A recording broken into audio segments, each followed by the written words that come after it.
اما بعد فقد قال اللہ تبارک و تعالی کما ورد فی سورۃ البقرہ اعوذ باللہ من الشیطان الرجیم بسم اللہ الرحمن الرحیم ولا تقولوا لمن يقتل في سبيل الله اموات بل احیاء ولكن لا تشعرون وقال تبارک و تعالی کما ورد فی سورۃ آل عمران ولا تحسبن الذين قتلوا في سبيل الله امواتا بل احياء عند ربهم يرزقون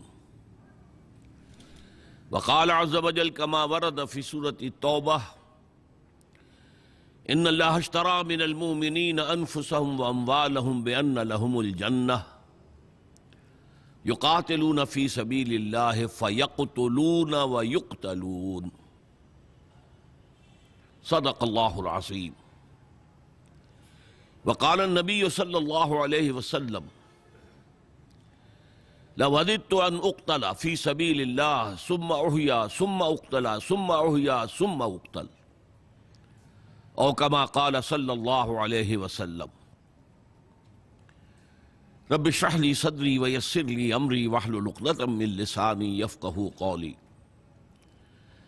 اللہم ربنا الہمنا رشدنا واعذنا من شرور انفسنا اللہم ارنا الحق حقا وارزقنا اتباعہ وارنا الباطل باطلا وارزقنا اجتنابہ اللہم ارزقنا شہادتا فی سبیلک آمین یا رب العالمین۔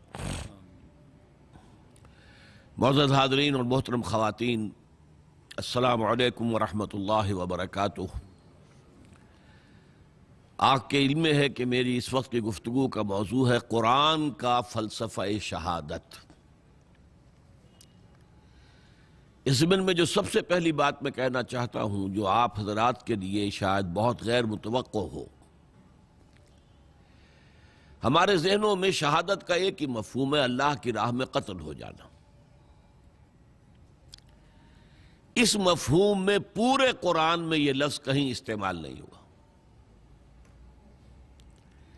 قرآن مجید میں شہادت کا فلسفہ کچھ اور ہے۔ بدقسمتی سے یہ جو مفہوم ہمارے ہاں عام ہو گیا ہے، اگرچہ حدیث مبارکہ میں موجود ہے، لیکن جو چیز بڑی مارجنل سی تھی اس کو اتنا پھیلا دیا گیا ہے کہ جو قرآن کا اصل فلسفہ شہادت ہے وہ بالکل نگاہوں سے اوجھل ہو گیا۔ یہ حادثہ ہمارے ہاں اور بھی بہت سی اصطلاحات کے ساتھ ہوا ہے۔ لفظ تصوف عام ہوا، جو نہ قرآن کا لفظ ہے نہ حدیث کا لفظ ہے، اور اس نے دین کے ایک اہم شعبے اور ایک اہم تعلیم کو بالکل چھپا دیا۔ احسان۔ اب احسان کے معنی ہم صرف یہ سمجھتے ہیں کسی کے ساتھ بھلائی کرنا، احسان کرنا۔ یہ کہ دین کے اعتبار سے روحانی ترقی کا بلند ترین مقام احسان ہے، یہ آج ہمیں معلوم نہیں۔ تصوف کے بارے میں تو پھر بھی ہم یہ کہیں گے کہ یہ اصطلاح تو ہے ہی مجہول النسب، یہی پتہ نہیں کہ یہ کہاں سے بنا ہے۔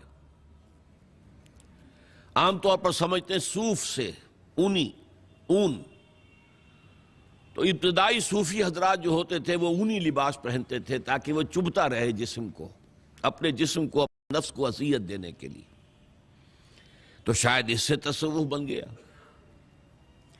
بعض محققین، جن میں ڈاکٹر میر ولی الدین حیدرآباد دکن والے بہت بڑے محقق، ان کا کہنا ہے یہ صوفیہ سے بنا ہے، تھیوسوفی، فائلوسوفی، فلسفی، تھیوسوفی، یہ اس سے بنا۔ بہرحال میں صرف یہ کہہ رہا ہوں مجہول النسب ہے، اس کے بارے میں بالاتفاق ہم یہ نہیں کہہ سکتے کہ یہ لفظ کہاں سے بنا ہے، اور یہ چھا گیا ہے پوری دنیا میں، اسی کا چرچا ہے، اسی کا ڈنکا ہے۔ اگرچہ اس کا موضوع یقیناً وہ ہے جو دین کا موضوع ہے، روحانیت، اللہ کی محبت، اللہ کی رضا جوئی، خلوص و اخلاص، یہ ساری چیزیں مطلوب ہیں، لیکن ان کے لیے قرآن کی اصطلاح، حدیث کی اصطلاح احسان ہے، وہ ہمارے نگاہوں سے اوجھل ہو گئی۔ اسی طرح جیسا کہ میں نے عرض کیا، مقتول فی سبیل اللہ کے لیے پورے قرآن میں یہ لفظ نہیں آیا شہادت، صرف ایک جگہ سورہ آل عمران میں اس کا امکان ہے کہ اس اصل مضمون کے علاوہ کہ جو میں بعد میں آپ کے سامنے رکھوں گا، یہ مفہوم بھی لیا جا سکے اللہ کی راہ میں قتل ہو جانا۔ ورنہ مشہور ترین آیات وہ ہیں جو میں نے ابھی تلاوت کی ہیں، وَلَا تَقُولُوا لِمَنْ يُقْتَلُ فِي سَبِيلِ اللَّهِ أَمْوَاتٌ، مت کہو ان کو جو اللہ کی راہ میں قتل ہو جائیں کہ وہ مردہ ہیں۔ یہاں شہادت کا لفظ تو نہیں آیا، قتل کہا ہے، یقتلو۔ سورہ آل عمران چونکہ اس کا جوڑا ہے سورہ بقرہ کا، تو یہ مضمون اس میں بھی آ گیا۔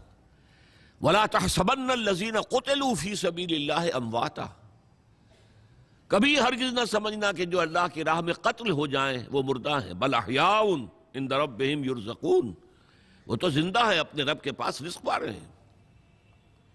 لفظ شہادت تو نہیں آیا۔ سورہ توبہ کی آیت میں نے آپ کو سنائی، ان اللہ اشتری من المؤمنین انفسهم واموالهم بان لهم الجنہ، اللہ نے اہل ایمان سے ان کی جانیں اور مال خرید لیے ہیں جنت کے عوض۔ اس کا مظہر کیا ہے؟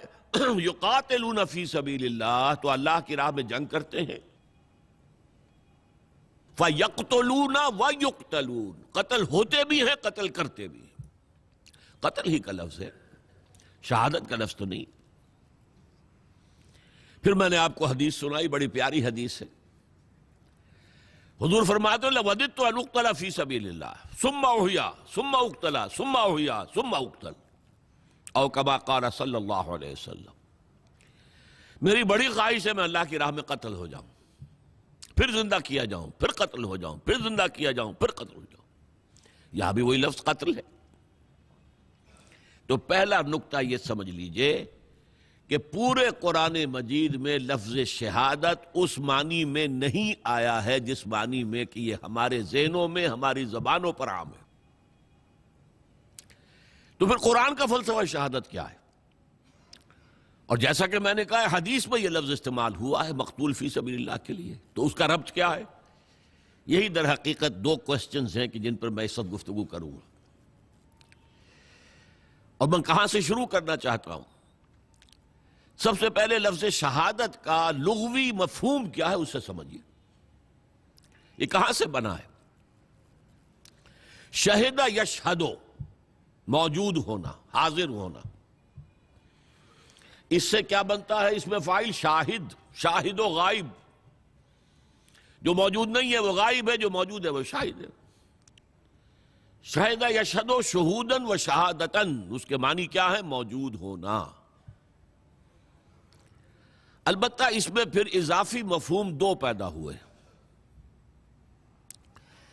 ظاہر بات ہے کہ اگر کوئی کہیں حادثہ ہوا ہے، کوئی وقوعہ پیش آیا ہے، کوئی قتل ہوا ہے، کچھ اور ہوا ہے، تو گواہی اسی کی معتبر ہوگی جو وہاں موجود تھا، آن دی اسپاٹ، آئی وٹنس۔ لہذا یہاں سے اس کے اندر گواہی کا مفہوم آ گیا، شاہد گواہ۔ اور ایک اور دوسری بات، آپ کسی مشکل میں ہیں، کوئی آپ کو تکلیف پہنچا رہا ہے، کوئی آپ کو مار رہا ہے، تو آپ کے دوست ہیں، آپ کے ساتھی ہیں، لیکن موجود ہوں تو مدد کریں گے نا۔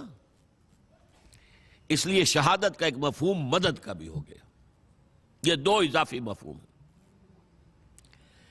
قرآن مجید میں اس دوسرے مفہوم میں سورہ بقرہ کے تیسرے رکوع میں فرمایا وَإِن كُنتُمْ فِي رَيْبٍ مِّمَّا نَزَّلْنَا عَلَىٰ عَبْدِنَا فَأْتُوا بِسُورَةٍ مِّن مِّثْلِهِ وَادْعُوا شُهَدَاءَكُم مِّن دُونِ اللَّهِ إِن كُنتُمْ صَادِقِينَ۔ اور اے لوگوں، اگر تمہیں فی الواقع کوئی شک ہے کہ یہ کلام جو ہم نے اپنے نبی، اپنے بندے محمد پر اتارا ہے صلی اللہ علیہ وسلم، یہ ہمارا کلام نہیں ہے بلکہ اس کا اپنا کلام ہے، تو تم اس جیسی ایک صورت بنا کر لے آؤ اور اپنے سارے مددگاروں کو بلا لو۔ تمہارے ہاں بڑے بڑے خطیب ہیں، ادیب ہیں، شاعر ہیں، پھر یہ کہ کاہنوں کے موکل ہیں، جنات، وہ انہیں کلام سکھاتے تھے، پڑھاتے تھے، سب کو بلا لو۔ اللہ کے سوا جو بھی مددگار ہوں وَادْعُوا شُهَدَاءَكُم مِّن دُونِ اللَّهِ إِن كُنتُمْ صَادِقِينَ، اگر سچے ہو تو اس چیلنج کو قبول کرو۔ تو یہاں معنی کیا ہوئے؟ گواہ کے نہیں بلکہ مددگار کے۔ اسی طرح سورہ فتح میں فرمایا هُوَ الَّذِي أَرْسَلَ رَسُولَهُ بِالْهُدَى وَدِينِ الْحَقِّ لِيُظْهِرَهُ عَلَى الدِّينِ كُلِّهِ وَكَفَىٰ بِاللَّهِ شَهِيدًا۔ وہی ہے اللہ جس نے بھیجا اپنے رسول کو صلی اللہ علیہ وسلم الہدا، قرآن حکیم دے کر، اور دین حق ایک مکمل نظام زندگی دے کر، تاکہ غالب کریں اسے پورے کے پورے نظام زندگی پر۔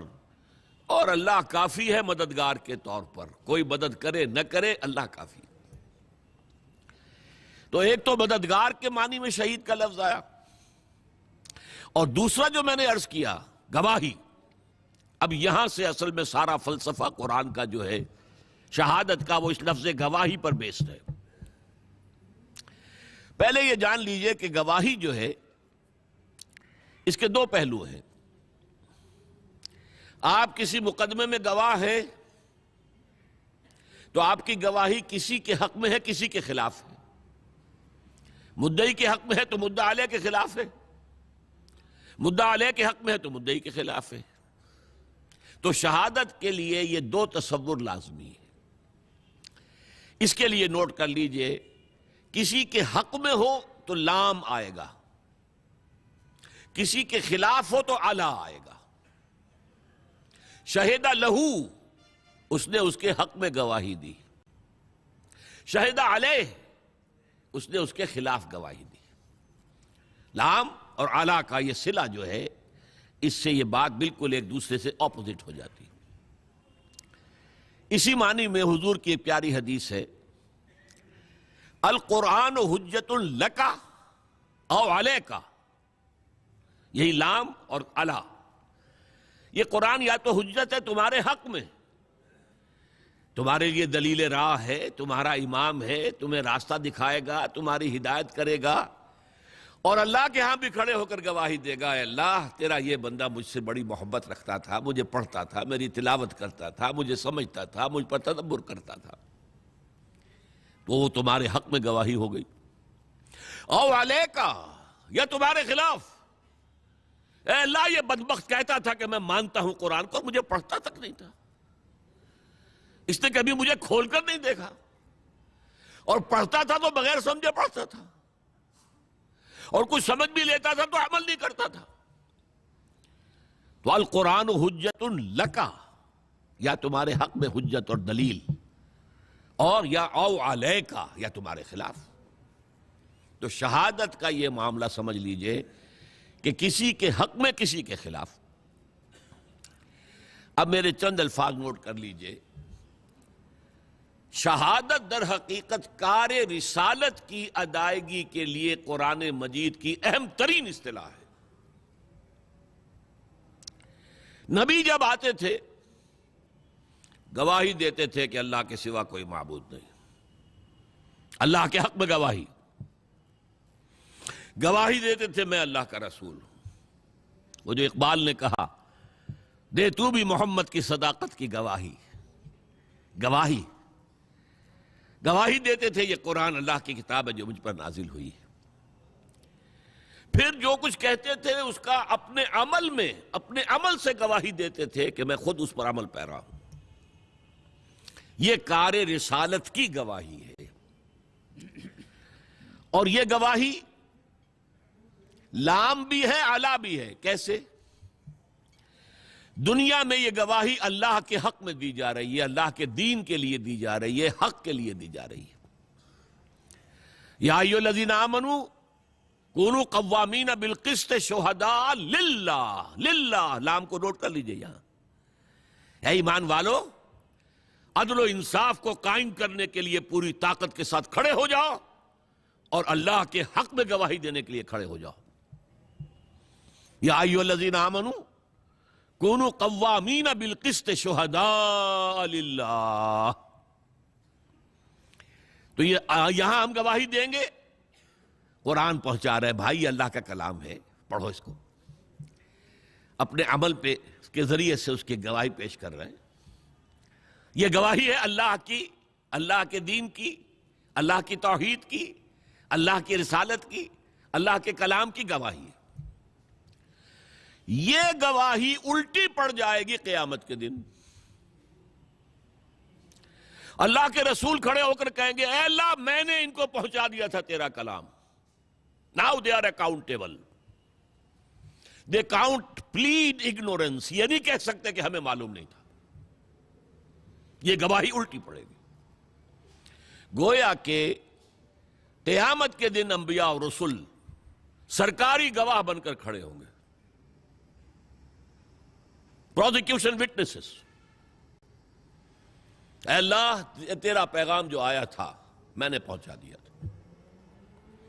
اب یہ ذمہ دار ہے، جواب دہ ہیں، اکاؤنٹیبل ہیں، رسپانسبل ہیں، ان کا محاسبہ تو کر، میں نے پہنچا دیا تھا۔ یہ ہے شہادت حق، دنیا میں اپنے قول سے، اپنے عمل سے اللہ کے حق میں، دین کے حق میں، اللہ کی تعلیمات کے حق میں، دین حق کے حق میں گواہی دینا، اور آخرت میں کھڑے ہو کر گواہی دینا کہ اللہ میں نے یہ پیغام پہنچا دیا تھا۔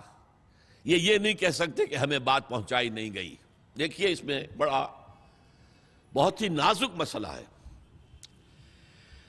آپ اپنے کسی عزیز کو ایک پیغام بھیجتے ہیں کہ دیکھنا بھائی کل شام تک یہ کام کرنا ہے، ضرور کرنا ہے، ضرور کرنا ہے، ضرور کرنا ہے، اگر نہ ہوا تو میرا بڑا نقصان ہو جائے گا۔ کام نہیں ہوا، آپ کا نقصان ہو گیا، اب آپ غصے میں بفرے ہوئے، پھنکارتے ہوئے گئے اپنے اس عزیز کے پاس، خدا کے بندے میں نے تمہیں یہ پیغام بھیجا تھا کہ یہ کام کرنا، تم نے نہیں کیا، میرا نقصان ہوا، کون ذمہ دار ہے؟ اگر وہ یہ کہہ دے ہلکے سے، بھائی مجھے تو آپ کا پیغام کسی نے پہنچایا ہی نہیں، بتائیے آپ پتاشے کی طرح بیٹھ جائیں گے کہ نہیں؟ اب غصے کا رخ کدھر ہوگا؟ وہ پیغام بر، بھلے آدمی تجھے میں نے یہ پیغام دے کر بھیجا تھا، تو نے نہیں پہنچایا، تو میرے نقصان کا ذمہ دار تو ہے۔ اس ٹرائنگل کو ذہن میں رکھیے، پیغام بھیجنے والا جس کے نام پیغام گیا، اور جو پیغام بر ہے بیچ میں، پیغمبر میں وہ ایک لفظ ہی نکل گیا ہے نا، پیغام بر اور پیغمبر لفظ تو ایک ہی ہے۔ یہی وجہ ہے سورہ اعراف کی آیت نمبر 6 ہے اس موضوع پر، فَلَنَسْأَلَنَّ الَّذِينَ أُرْسِلَ إِلَيْهِمْ وَلَنَسْأَلَنَّ الْمُرْسَلِينَ۔ ہم لازماً پوچھ کر رہیں گے ان سے بھی جن کی طرف ہم نے رسولوں کو بھیجا، تمہارے پاس پیغام پہنچ گیا تھا کہ نہیں؟ اور ہم لازماً پوچھ کر رہیں گے رسولوں سے بھی، تم نے پہنچایا تھا کہ نہیں؟ دیکھیے رسول کتنا ہی بلند مقام ہو، اللہ کے سامنے تو عبد ہے نا، اللہ تو اپنے رسولوں سے بھی محاسبہ کرے گا۔ قرآن مجید میں سورہ مائدہ میں ہے کہ نہیں؟ یا عیسی ابن مریم انت قلت للناس اتخذونی وامي الہین من دون اللہ، اے مریم کے بیٹے عیسیٰ کیا تم نے کہا تھا لوگوں سے کہ مجھے اور میری والدہ کو بھی اللہ کے سوا الہ بنا لینا؟ اور اس مقام کو پڑھیے، معلوم ہوتا ہے کانپ رہے ہیں حضرت عیسیٰ کھڑے ہوئے۔ اللہ کا دربار ہے، الرب رب وإن تنزل والعبد عبد وإن ترقى۔ یہ ابن عربی کا شعر مشہور ہے، اگرچہ ابن عربی کے کچھ دوسرے اشعار جو ہیں بالکل مخالف بھی ہیں، بہت گمراہ کن بھی ہیں۔ العبد رب والرب عبد یا لیت شعری من المکلف، رب ہی بندہ ہے، بندہ ہی رب ہے، یہ وحدت الوجود والا مسئلہ ہے ٹیڑھا، تو سمجھ میں نہیں آتا مکلف کون ہے، کون حساب لے گا، کون دے گا جب ایک ہی ہے۔ لیکن میں سمجھتا ہوں یہ الحاقی شعر ہے ابن عربی کے ہم، اصل شعر وہ ہے جو میں نے سنایا، الرب رب وإن تنزل والعبد عبد وإن ترقى۔ رب رب ہی ہے خواہ وہ نزول فرما کر اور پہلے آسمان تک آ جائے، جیسا کہ حدیث میں ہے کہ ہر رات کو اس کے آخری گھڑیوں میں اللہ تعالیٰ نزول اجلال فرماتا ہے پہلے آسمان تک، اور پھر کوئی پکارنے والا پکارتا ہے، حل من مستغفر فاغفر له، ہے کوئی معافی چاہنے والا کہ میں اسے معاف کر دوں؟ حل من سائل فاعطیہ، ہے کوئی مانگنے والا کہ میں اسے دوں؟ تو اللہ کہاں آ گیا؟ پہلے آسمان پر، لیکن رہا اللہ ہی، رب ہی، اور حضور پہنچ گئے 7ویں آسمان پر، رہے عبد ہی۔ لقد رأى من آیات ربہ الکبریٰ، اپنے رب کی عظیم نشانیوں کا مشاہدہ کیا ہے، ہیں تو بندے ہی۔ سبحان الذی اسریٰ بعبدہ لیلا من المسجد الحرام الی المسجد الاقصیٰ، عبد عبد ہے، چاہے 7ویں آسمان پر پہنچ گیا ہو، اور رب رب ہے چاہے پہلے آسمان تک اتر آیا ہو۔ لہذا اللہ تعالیٰ حساب لے گا رسولوں سے بھی۔ اسی لیے اسی سورہ مائدہ میں حضور سے واحد کے صیغے میں خطاب کر کے کہا ہے، یا ایھا الرسول بلغ ما انزل الیک من ربک وان لم تفعل فما بلغت رسالتہ، اے نبی پہنچا دو وہ سب کچھ جو تم پر نازل ہوا ہے تمہارے رب کی طرف سے، اگر تم نے اس میں کوتاہی کی تو رسالت کا حق ادا نہیں ہوگا، پکڑے جاؤ گے اللہ کے ہاں۔ اس اعتبار سے ذرا سوچئے، بعض آیات وہ بھی ہیں نا جن میں حضور پر گرفت آئی ہے، اللہ تعالیٰ نے کچھ ناراضگی کا اظہار کیا ہے، حضور چھپا لیتے وہ آیات، کیوں ہمیشہ ہمیشہ کے لیے یہ آیات پڑھی جائیں؟ لما تحرم ما احل اللہ لک تبتغی مرضات ازواجک، اے نبی کیوں حرام کر رہے ہیں اپنے اوپر جو تمہارے رب نے تمہارے لیے حلال کیا، اپنی بیویوں کی رضا جوئی کے لیے؟ ہے انداز ہے۔ عبس وتولی ان جاءہ الاعمی وما یدریک لعلہ یزکی او یذکر فتنفعہ الذکریٰ، انہوں نے تیوری چڑھائی اور منہ موڑ لیا۔ دیکھیے خطاب بھی نہیں کر رہے یہاں پر، یہ بھی ایک طرح کا اظہار ناراضگی ہے۔ اے نبی آپ نے یہ کیوں کیا؟ یہ نہیں کہا، اس نے تیوری چڑھائی، اس نے اپنا منہ موڑ لیا کہ ایک اندھا اس کے پاس آیا۔ یہ آیتیں بھی قرآن میں ہیں اور تا قیام قیامت ہم تلاوت کریں گے۔ تو یا ایھا الرسول بلغ ما انزل الیک من ربک وان لم تفعل فما بلغت رسالتہ، اے رسول پہنچا دو جو کچھ نازل ہوا ہے تم پر تمہارے رب کی طرف سے، اور اگر نہیں کیا تو رسالت کا حق ادا نہیں ہوگا۔ یہ ہے کار رسالت۔ اسی لیے رسولوں کے لیے سب سے بڑا لفظ کیا آتا ہے؟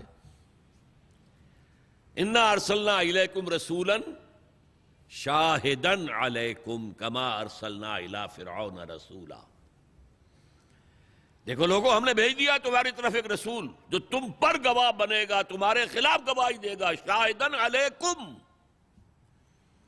جیسے کہ ہم نے فرعون کی طرف رسول بھیجا تھا۔ فعصى فرعون الرسول فاخذناه اخذا وبیلا، تو فرعون نے ہمارے رسول کی نافرمانی کی تو ہم نے پکڑا اسے وبال کا پکڑنا۔ لفظ شاہد، اور شاہد اعلیٰ کے ساتھ، کیونکہ رسول گواہی دے گا، اے اللہ میں نے پہنچا دیا تھا۔ اسی طرح مشہور آیت سورہ احزاب کی، یا ایھا النبی انا ارسلناک شاہدا ومبشرا ونذیرا وداعیا الی اللہ باذنہ وسراجا منیرا، اے نبی ہم نے آپ کو بھیجا ہے 5 حیثیتوں میں۔ شاہد سب سے پہلی، مبشر بشارت دینے والے، راست رو راست گو ان کے لیے بشارت، کجرو ان کے لیے خبردار کرنے والے، اور داعی اللہ باذنہ، اللہ کی طرف اس کے حکم سے بلانے والے، بس سراجا منیرا، اور ایک روشن چراغ۔ تو یہ شاہد، یہ شہادت، یہ ہے در حقیقت کار رسالت کے لیے اہم ترین اصطلاح، اس کو نوٹ کر لیجئے۔ قرآن کا اصل فلسفہ شہادت یہ ہے۔ یہی شہادت جب آئے گی آخرت میں، فَكَيْفَ إِذَا جِئْنَا مِن كُلِّ أُمَّةٍ بِشَهِيدٍ وَجِئْنَا بِكَ عَلَىٰ هَٰؤُلَاءِ شَهِيدًا، کیا ہوگا اس دن جب کہ ہم ہر امت پر اس کے خلاف ایک گواہ کھڑا کریں گے۔ فَكَيْفَ إِذَا جِئْنَا مِن كُلِّ أُمَّةٍ بِشَهِيدٍ، شہید کھڑا کریں گے، گواہ۔ اس آیت کے بارے میں ایک واقعہ آتا ہے کہ ایک مرتبہ حضور نے فرمائش کی حضرت عبداللہ ابن مسعود سے رضی اللہ تعالی عنہ، مجھے قرآن سناؤ۔ انہوں نے عرض کیا حضور آپ کو سناؤں، آپ پر تو نازل ہوا ہے۔ فرمایا ہاں مجھ پر نازل ہوا ہے، لیکن مجھے دوسروں سے سن کر کچھ اور حظ اور کچھ اور کیفیت، کچھ اور لطف حاصل ہوتا۔ انہوں نے سورہ نساء پڑھنی شروع کی۔ اب ظاہر بات ہے کہ جو مجلس نبوی کے آداب ہیں وہ گردن نیچی کیے ہوئے پڑھ رہے ہیں۔ 41ویں آیت پر پہنچ گئے۔ فَكَيْفَ إِذَا جِئْنَا مِن كُلِّ أُمَّةٍ بِشَهِيدٍ وَجِئْنَا بِكَ عَلَىٰ هَٰؤُلَاءِ شَهِيدًا عَلَىٰ کیا ہوگا اس دن جب کہ محمد صلی اللہ علیہ وسلم ہم تمام امتوں کے خلاف ایک گواہ کھڑا کریں گے اور آپ کو لائیں گے ان کے خلاف گواہ کے طور پر۔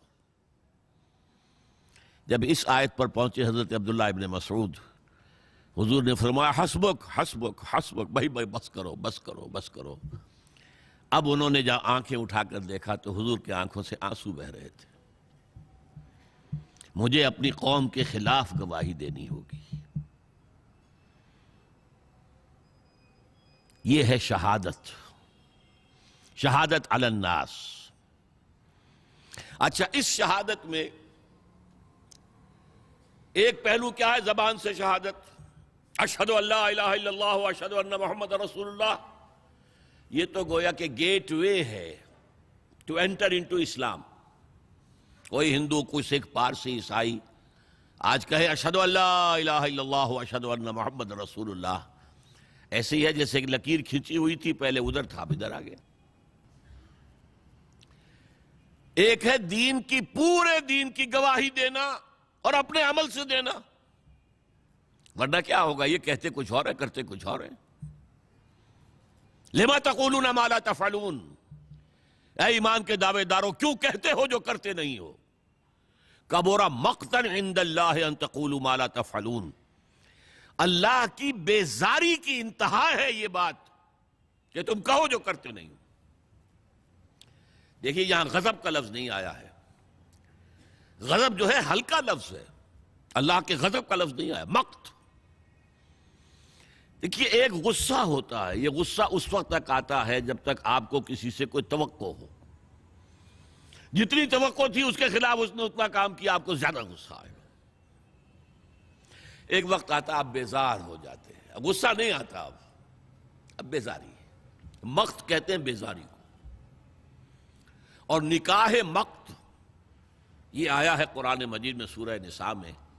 عرب میں یہ رواج تھا، اب ایک شخص کی 4 بیویاں ہیں، وارث ایک بیٹا ہے، بہرحال اس کی اپنی ماں تو ایک ہی ہے، باقی تینوں کو اپنے حرم میں ڈال لیتا تھا، لونڈیوں کی حیثیت سے یا بیویوں کی حیثیت سے۔ وہ بھی وراثت ہے، میرے باپ کی وراثت ہے۔ اسے کہتے تھے نکاح مقت، بڑا بیزار کن نکاح ہے یہ، گھناؤنا۔ خود ان کے اپنے معاشرے میں اسے نکاح مقت کہتے تھے۔ قرآن مجید نے آ کر اس کے اوپر فل سٹاپ لگایا، بند، جو ہو گیا ہو گیا، آج کے بعد یہ نہیں ہوگا۔ تو اہل ایمان لما تقولون ما لا تفعلون کبر مقتا عند اللہ ان تقولوا ما لا تفعلون، اے ایمان کے دعوے داروں کیوں کہتے ہو جو کرتے نہیں؟ اللہ کی بیزاری کو آخری حد تک بڑھانے والی بات یہ ہے کہ تم کہو جو کرتے نہیں۔ اس سے اگلا ایک مرحلہ آتا ہے، اور اس مرحلے کا تعلق ہے امت محمد سے۔ 2 مراحل جو آپ سے پہلے کی امتوں کے ساتھ نہیں تھے۔ پہلا مرحلہ یہ ہے کہ جہاں تک دین کی بنیادی تعلیم تھی، توحید، اللہ کی عبادت، اپنے معاملات میں اللہ کے احکام کی پیروی، بس دین اتنا ہی تھا۔ ابھی نظام زندگی کا تصور تھا ہی نہیں۔ یہ تو یوں سمجھیے کہ پچھلے کوئی 200 برس کی بات ہے کہ نظام، ریاست، ورنہ حکومت کا لفظ استعمال ہوتا تھا۔ ریاست، اسٹیٹ، ایک ایبسٹریکٹ کانسیپٹ ہے ریاست۔ شہری ریاست کے وفادار ہوتے ہیں، حکومت کے نہیں ہوتے۔ حکومت کو تو بدلنے کا حق ہے ان کا، بائی الیکشن اور by agitation, they have the right to change the government۔ ریاست کے وہ وفادار ہیں۔ یہ جو نظام آج دنیا میں ہے اس نے جکڑ لیا ہے انسان کو، آپ کی آزادی بہت کم رہ گئی۔ نظام تعلیم سرکاری سطح پر طے ہو رہا ہے، زبیدہ جلال آسمان امریکہ سے ٹپک پر پڑی ہیں اور وہ بنا رہی ہیں۔ اور آغا خان ٹرسٹ بنا رہا ہے، آپ کیا کریں گے؟ آپ اپنے بچے کو غار میں بند کر دیں گے؟ کہاں لے جائیں گے؟ ان پڑھ رکھیں گے؟ کیا کریں؟ آپ اپنے بچے کو اس نظام تعلیم کے حوالے کر کے اپنے ہاتھ دھو لیجئے، پھر واش یور ہینڈز آف.